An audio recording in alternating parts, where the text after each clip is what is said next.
Les milliers de cultures liquides, ce sont des milliers permettant très généralement et sont utilisés aussi comme des milliers d'enrichissement à partir des substances ou des échantillons qui sont pauvres en germes.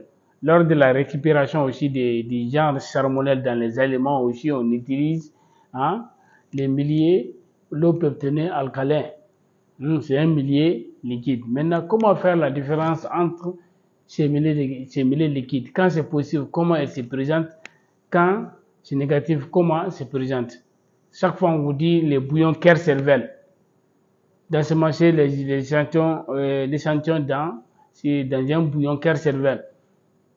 Un résultat possible se présente d'abord par les troubles. Vous allez voir que les milliers deviennent très troubles.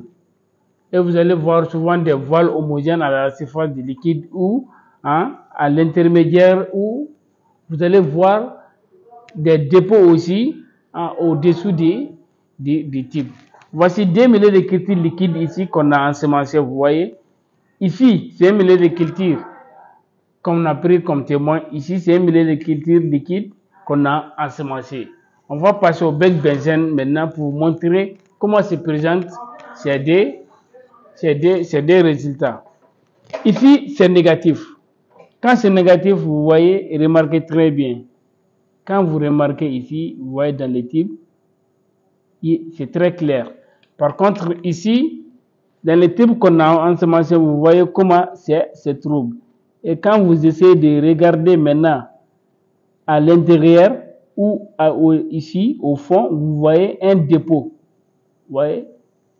Les milliers deviennent troubles lorsque les milliers les bactéries se sont multipliées à l'intérieur. Regardez bien comment ces milliers est trouble. Si on le compare par rapport à ces milliers, vous les voyez comment ils sont.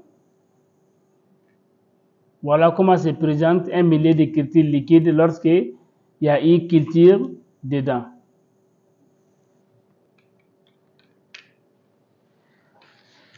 Voilà, pour les gens qui voulaient voir, un résultat positif lorsqu'on ensemence dans un milieu liquide, voici comment il se présente. Vous allez voir que les bactéries en se multipliant vont troubler les milliers de cultures. Souvent, ils vont changer même la couleur du milieu de culture.